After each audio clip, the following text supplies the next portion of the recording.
responsable de la commission recherche de la FPPE.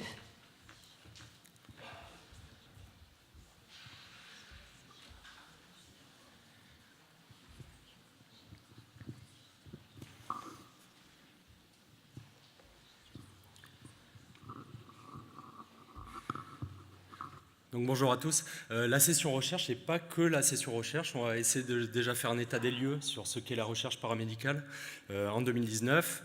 Voilà, avec moins d'antériorité pour le coup que tout ce qui a été présenté depuis ce matin, mais essayer de faire ce lien.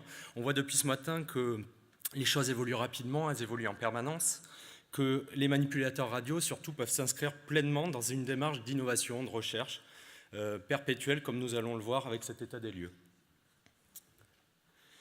Donc tout d'abord, vous allez dire, oui, c'est un terme lourd pour la recherche, encore. Non, très simple. Une idée très simple derrière un terme un peu pompeux pour ceux qui ne sont pas au fait de la langue anglaise, l'evidence-based practice.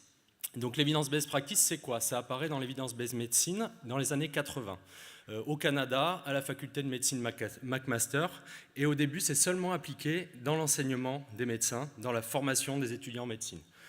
Puis la notion, elle est introduite au début des années 90 dans des disciplines variées, la psychologie, etc., des disciplines, jusqu'à se diffuser début 2000 vers l'evidence-based nursing, qui s'appelle comme ça parfois pour les infirmières, et un peu plus tard vers nous pour la recherche paramédicale appliquée aux manipulateurs. Donc c'est une réelle incitation à investiguer. L'evidence-based practice, elle promeut cette rigueur des investigations, donc vraiment toujours cette rigueur qu'on retrouve dans les démarches de recherche, leur reproductibilité potentielle, entre les différentes études réalisées et le caractère référent mis en avant, entre autres, par la publication de méthodes et de résultats. Le but final, il reste de se référer aux pratiques qui produisent les meilleures retombées, ces derniers ayant fait l'objet d'une mesure ou du moins d'une évaluation précise.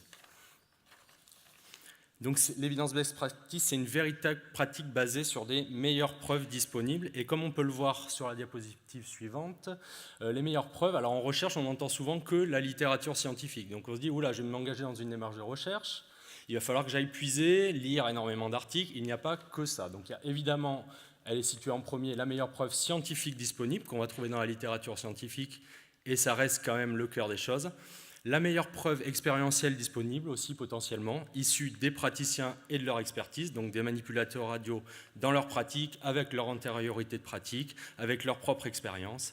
La meilleure preuve de l'organisation dans laquelle ils évoluent et aussi les valeurs organisationnelles et surtout peut-être les préoccupations des parties prenantes, et on est de plus en plus là-dedans avec les associations de patients notamment. Les parties prenantes étant un terme très générique pour mettre un peu un terme valise pour mettre énormément de notions dedans, dont les patients, et je pense que c'est ça à garder au cœur de nos considérations. Donc 6 étapes dans la démarche d'evidence-based practice, 6A en anglais, pour atteindre et exploiter ces preuves nécessaires à une démarche de recherche. Donc la formulation au départ tout simplement d'une question précise et ciblée, qui pourra être résolue, voilà, pas juste une question conceptuelle. La recherche et la récupération systématique des preuves, l'évaluation critique de la fiabilité et la pertinence de ces preuves, la pesée et le rassemblement des preuves pour voir leur importance, et on va le voir en suivant, l'incorporation des preuves dans le processus de décision et la surveillance des résultats qui en ressortent de la décision prise pour vérifier que tout ce qu'on a mis en œuvre, évidemment, ça avait une utilité et ça a un impact. L'évidence-based medicine, en résumé, ça peut se traduire par médecine basée sur les preuves, ou médecine fondée sur le niveau de preuve, ou médecine factuelle. Voilà, c'est des termes que vous pourrez entendre de manière différente, avec la notion de donnée probante, une donnée vraiment qui a valeur de preuve sur laquelle vous allez pouvoir vous baser derrière pour fonder vos pratiques. Les niveaux de preuve, ils sont progressifs, ils vont des idées et des opinions, très simplement, jusqu'aux essais contrôlés, randomisés en double aveugle, qui est toujours le plus fort niveau de preuve, avec les méta-analyses et revues systématiques. Et ça fait le lien avec, on a parlé de big data, ce genre de choses, tout ce qui est méta-analyse, le big data, on va être de plus en plus là-dedans, et notamment. Donc ça fait vraiment le lien avec votre pratique du quotidien, les idées, les opinions que vous pouvez avoir, jusqu'à ces méta-analyses.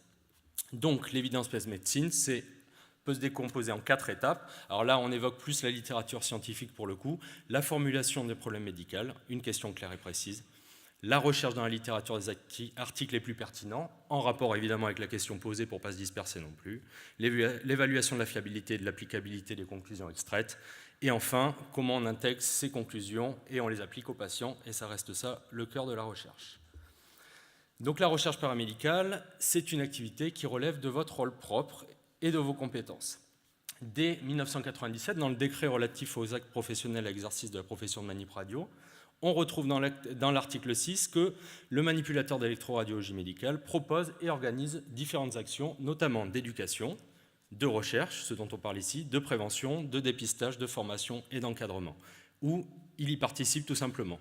Ces actions concernent en particulier la formation initiale et continue des manip radio et d'autres professionnels, la collaboration en particulier avec les membres des autres professions sanitaires et sociales, la réalisation d'interventions coordonnées en matière de prévention notamment, et la recherche à proprement parler dans son domaine professionnel, notamment, alors ça n'est qu'à titre indicatif, on verra que ça peut être beaucoup plus exhaustif que ça, l'hygiène, la sécurité, la radioprotection et l'assurance de la qualité. C'est donc un exercice méthodique qui vise à répondre à des questions et comprendre des problèmes, pour apporter des nouvelles connaissances sur ces questions, ces problèmes, qui pourront servir à d'autres, réaliser des soins qui relèvent de données probantes, la notion de preuve dont on a parlé tout à l'heure, réaliser des soins qui soient évidemment les plus pertinents, les plus efficients, les plus économiques possibles, et tout ça pour avoir une production de données scientifiques solides. Et ça, je pense que c'est, en 2019, parce qu'on commence à être bien structuré sur de la recherche paramédicale, un vrai marqueur fort de notre profession, une profession qui se pose des questions, qui sait se remettre en question. Et on cite aussi souvent que quand on commence à produire des données scientifiques, et notamment en nombre, c'est un signe de maturité de la profession, et je pense que ça, personne ne le contredira. Donc une démarche au champ très large, et c'est là où après on va arriver sur la session recherche, donc qui est l'objet de la discussion aussi, c'est montrer que cette démarche, elle peut s'implanter pour tout le monde et partout. Pour tous les manipulateurs, ça peut être mené par des manipulateurs radio, des cadres de santé, des formateurs, des manip PCR, des dosimétristes, etc. Voilà, liste non exhaustive, et ce dans tous les domaines, et je pense que ça caractérise bien les présentations de ce matin notamment, la radiothérapie, innover en radiothérapie, la médecine nucléaire, innover et faire de la recherche en médecine nucléaire, l'imagerie médicale, l'exploration fonctionnelle qui n'a pas été évoquée, ou très peu, mais aussi l'enseignement, le management, le soin, la radioprotection, etc. Cette démarche de recherche, pour y rentrer, parce que je pense que c'est vraiment une démarche tout le monde ne pourra pas faire de la recherche dans son quotidien, tout le monde n'a pas le temps d'en faire, on ne donne pas du temps à tout le monde pour en faire, tout le monde n'a pas les moyens financiers d'en faire, mais c'est une vraie démarche qui doit s'implanter et qui doit être globale pour que chacun puisse y rentrer, chacun puisse être dans cette logique, qu'un service soit dans cette logique, que ça passe par l'équipe médicale qui est peut-être plus au fait de ça à la base, par son cadre de santé, directement par un collègue manip dans le service. Voilà, cette démarche de recherche, elle peut avoir différentes portes d'entrée. Alors j'ai dit promotion par les institutions parce que c'est aussi des moyens pour les institutions de promouvoir ces démarches et il y a un réel enjeu actuellement pour la santé d'aller dans ce sens. Et des portes d'entrée dans la démarche pour vous ou moi. L'enseignement, tout d'abord, pilier fondateur, comme toujours, l'enseignement dès la formation initiale des manips. Initier à cette recherche, ça c'est ce qui est fait, mais peut-être initier à une démarche de recherche vraiment, une capacité de remettre en question et de se remettre en question en permanence, d'être curieux notamment. Donc on tombe sur cette démarche curieuse au sens de curiosité, qui est d'interroger son environnement, de questionner ses pratiques de manière régulière, pas à toutes les heures forcément, mais d'avoir toujours cette veille en soi de curiosité. La formation continue aussi, au même titre que l'enseignement, c'est-à-dire donner des outils aux manips. Et ça, on tend de plus en plus vers ça pour savoir faire de la recherche bibliographique, pour savoir mettre en place une méthodologie de recherche, ça ne s'invente pas. Il n'y a rien de compliqué, une fois qu'on vous l'a expliqué, vous pouvez y aller, mais il faut qu'on nous l'explique comme toute formation. Pour devenir éventuellement un praticien-chercheur, alors ça restera forcément toujours marginal, je m'entends, c'est-à-dire que vous n'aurez pas dans une équipe de 10 manips, 10 praticiens-chercheurs au quotidien, c'est évident. Il y a le reste du soin et il y a de l'enseignement à faire aussi dans nos missions. Être dans une multidisciplinarité, ça renvoie à la curiosité, je pense, c'est-à-dire qu'on a une profession, on est toujours en lien et en contact avec d'autres professions, ça personne pareil le contredira, très variées dans les disciplines et qui vous forcent à vous remettre en question et à remettre en question vos pratiques. Et où vous trouvez après des domaines de concordance et aussi des domaines où vous avez votre spécificité, on l'a évoqué pour l'interventionnel, ce genre de choses ce matin, et où vous pouvez amener votre patte à vous, et notamment dans des démarches de recherche ou d'innovation. Évidemment, sans politique interne, on ne fait rien, avec des axes stratégiques qui vont dans le sens de développer et de promouvoir la recherche, et notamment la recherche paramédicale, et ça c'est quelque chose qui est quand même bien ancré maintenant dans les grands centres. Et pour avoir des moyens financiers et humains, sans quoi vous ne ferez rien. Si on focalise sur les moyens financiers, les soutiens financiers existants, on retrouve les appels d'offres internes de plus en plus, donc les établissements qui lancent de la promotion d'activités de recherche paramédicale en leur sein, avec des financements propres, paramédicaux, au même titre que les financements de recherche clinique médicale. Les groupements interrégionaux de recherche clinique et d'innovation, également. Les associations, on va y revenir avec des associations comme la FPPE qui sont dans la promotion de la recherche et très activement et depuis de nombreuses années. Les industriels, toujours cet appui, comme on a dit. On organise des congrès en s'appuyant et en étant en partenariat avec des industriels. Et bien, les mêmes partenariats sont en recherche. Ils sont là et très présents, évidemment, en recherche clinique médicale. S'appuyer pour la recherche paramédicale, ce n'est pas non plus un non-sens. Les fondations et enfin le ministère via la DGOS avec notamment le PHRIP qu'on va voir maintenant. Donc le PHRIP, c'est quoi? C'est inclus dans les appels à projets ministériels. Le but des appels à projets ministériels, il y a une définition que je vous passe en haut, c'est défini comme ça par le ministère de la Santé, c'est pour répondre aux défis majeurs de santé, évidemment. Pour ça, on inclut tout type de recherche. Donc 5 grands programmes de recherche. Le PHRC, médical, que beaucoup connaissent certainement, le PREPS, sur la performance du système de soins, le PRME, qui est sur un versant médico-économique, le PRT sur un versant translationnel, donc comment on passe de la préclinique à de la clinique, etc. Et le PHRIP, le programme hospitalier de recherche infirmière et paramédicale. Tout ça dans un continuum structuré de la recherche appliquée aux soins, qui inclut aussi donc la recherche sur les soins réalisés par les auxiliaires médicaux. Le PHRIP il soutient cette démarche, et donc il accompagne les démarches innovantes qui favorisent l'amélioration de nos pratiques, des auxiliaires médicaux en termes généraux, et ainsi de la qualité de soins délivrés aux patients. Le continuum structuré de la recherche, c'est ça. Raccourci très rapidement, on voit que le PHRIP contribue au même titre que le reste à la synergie sur le parcours de soins, au même titre que l'optimisation technologique efficiente du système de soins, qui est abreuvé par le PRT translationnel, PHRC, clinique médicale et médico-économique pour le PRME, et au même titre que l'optimisation organisationnelle efficiente du système de soins, le PREPS. Le bilan des PHRIP en 2019, c'est quand même 4 PHRIP, et c'est notable. Vous allez me dire, par rapport aux chiffres que vous voyez là, c'est encore peu. Par rapport à notre population, je pense qu'on peut en être fier, c'est-à-dire que le PHRI, seulement infirmier, a été créé en 2010, premier appel d'offres 2010. 15 projets infirmiers retenus sur 80 projets transmis. Dès 2011, tous les autres paramédicaux ou auxiliaires médicaux sont racolés au PHRIP sous le P de paramédical. 21 dossiers retenus avec 10 infirmiers, 11 paramédicaux, un projet manipulateur à Bordeaux cette année-là sur de la dosimétrie en médecine nucléaire, au TEPSCAN, et on a vu l'importance de l'évolution des techniques de préparation notamment, et ça portait là-dessus. En 2012, 19 projets retenus, 12 infirmiers, 7 paramédicaux. Petit déséquilibre entre infirmiers et paramédicaux, peu importe, l'essentiel c'est qu'il y a encore des paramédicaux autres qu'infirmiers aussi. 2013, 20 projets retenus, 133 projets transmis, 15 infirmiers, 5 paramédicaux. 2014, 28 projets retenus. Donc là, on a un petit début de désert pour les manipulateurs. Et là, finalement, on enchaîne plutôt pas mal derrière. 2015, 22 projets retenus.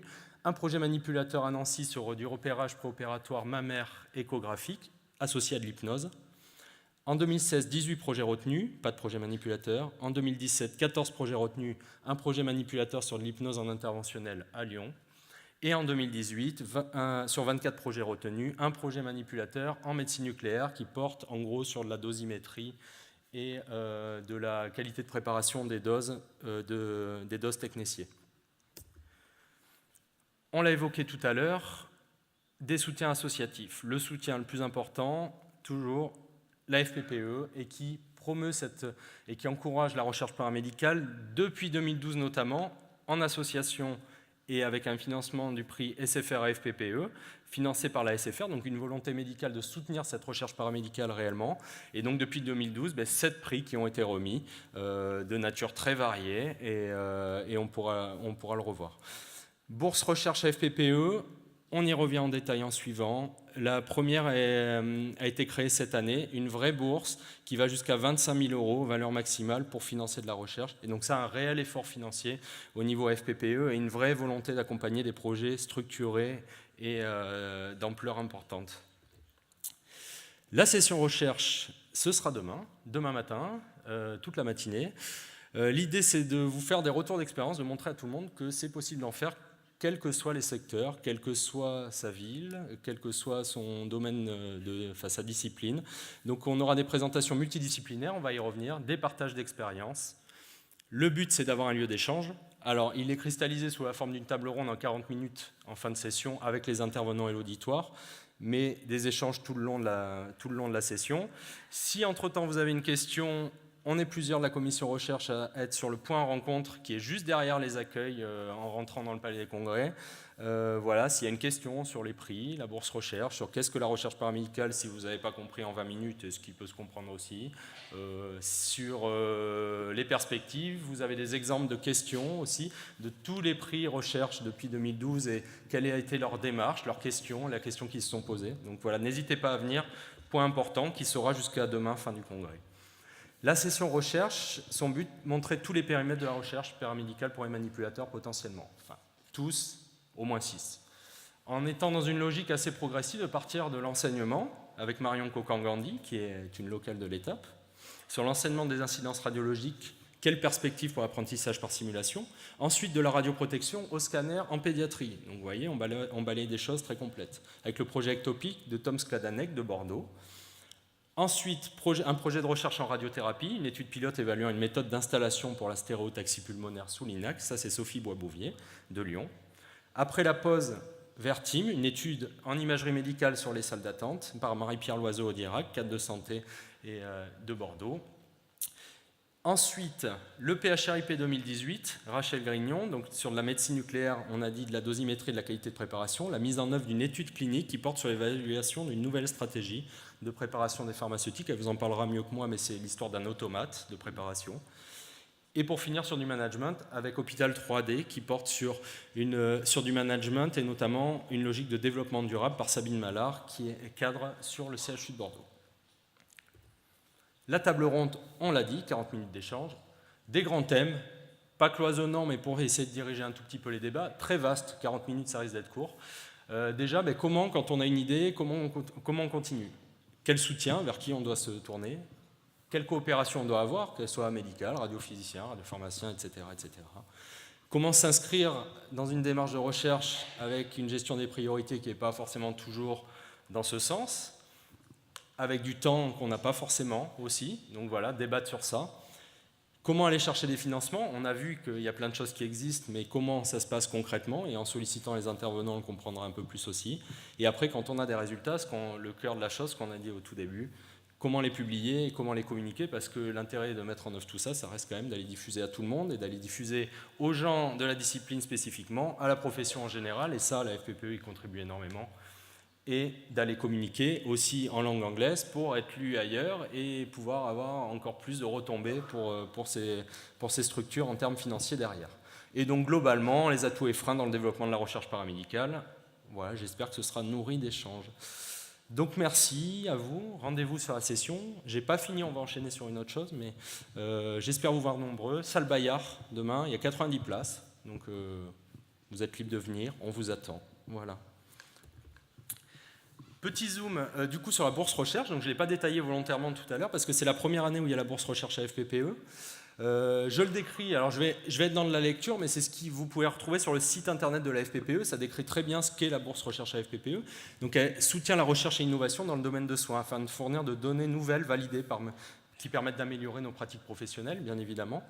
Le but c'est d'encourager les professionnels à s'impliquer dans de la recherche, avec des projets qui sont en relation avec les problématiques, qui sont dans le domaine de compétences des manip radio, et comme on l'a vu dans le décret, ça s'inscrit depuis de nombreuses années là-dedans. Les questions de recherche, elles devront porter sur l'amélioration des pratiques professionnelles et la production de nouvelles connaissances. Alors ça peut toucher la qualité et la sécurité des soins en imagerie, la validation de pratiques innovantes en imagerie, la validation de pratiques innovantes dans le parcours de soins du patient, la validation de pratiques managériales ou pédagogiques innovantes, on l'a vu, enseignement, management aussi, et au bénéfice du patient avec un impact clinique qui soit réellement mesurable. Il doit être porté par un manip radio ou un cadre manip radio en France métropolitaine ou outre-mer. On se cantonne à des projets monocentriques, voilà, des projets d'ampleur géographique limitée, ça ne remet pas en question l'ampleur du projet en lui-même, des études qui soient descriptives, qualitatives, quantitatives, etc. Une durée maximale de 2 ans pour un meilleur suivi de ces études aussi, Et on exclut les projets les plus avancés en termes de biomédical avec le plus d'impact sur les patients pour ce type d'études. Et le montant maximum, on l'a évoqué tout à l'heure, une bourse fixée à 25 000 € en fonction du projet. Donc si le projet est inférieur à 25 000 €, c'est moins de 25 000 € et ça peut aller jusqu'à 25 000 €. Le zoom sur la bourse recherche à FPPE 2019, parce que vu qu'elle va continuer pour 2020, la FPPE va encore faire cet effort de promotion et ce soutien financier pour 2020. Donc c'est vraiment celle de 2019. On a eu 7 lettres d'intention. Pour ceux qui ne sont pas au fait de ce type de démarche, c'est ce qu'il y a sur les PHRIP ou les gros appels d'offres. La lettre d'intention, en gros, c'est un résumé bien étoffé du projet, mais qui permet déjà d'analyser si le projet est viable avant de lancer un protocole complet. Donc de cette lettre d'intention à l'automne dernier environ, déposée à l'automne dernier, 5 ont été retenus, et de ces 5 lettres d'intention retenues, les 5 personnes ont bien persévéré et sont allées jusqu'à déposer le dossier complet, qui était fin février pour la date butoir du dépôt. 5 dossiers déposés. Tout d'abord, évaluation de l'apport de l'IRM virtuel sur la qualité de la prise en charge des enfants en IRM par Coralie Servet du CHRU de Nancy. Ensuite, Marion Kokangandi, la simulation radiodiagnostique pour étudiants novices en électroradiologie, projet Sirène, a spécifié que Marion Kokangandi, avec ce projet-là, a reçu le prix recherche à FPPE 2018. Ensuite, l'évaluation du dispositif extra-tract pour le repositionnement des patients bénéficiant d'une radiothérapie externe en ORL par Sophie Bois-Bouvier, qui a eu le mérite de déposer 2 projets simultanément, et ça je peux vous dire, c'est pas une mince affaire, et parce qu'elle a déposé aussi également étude pilote évaluant une méthode d'immobilisation du patient en radiothérapie stéréotaxique pulmonaire, projet IMOBEVAL. Et enfin, Florian Nassiri, qui a déposé le projet au titre anglais Paramedical Detection, pardon pour l'accent, of Traumatic Bone Lesion of the Extremities, Paradis, en langue française, c'est très bien, et pour le CHU de Poitiers.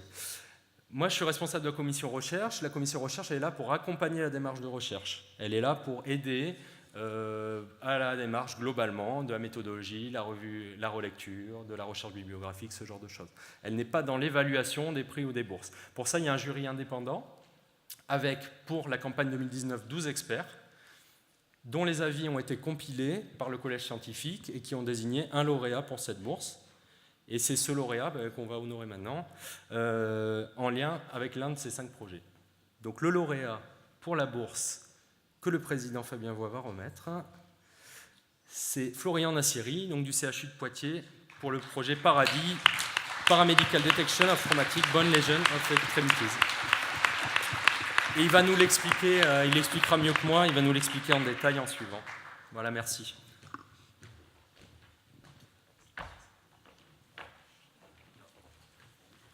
Avant que Florian prenne la parole, je vais lui remettre le chèque de la FPPE de 25 000 € à son nom. Donc c'est pas lui qui va aller encaisser le chèque, hein.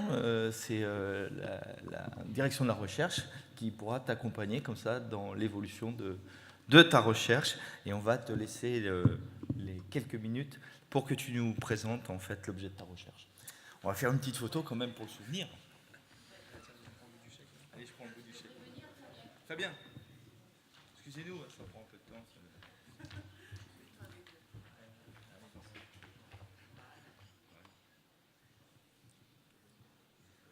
Allez, merci.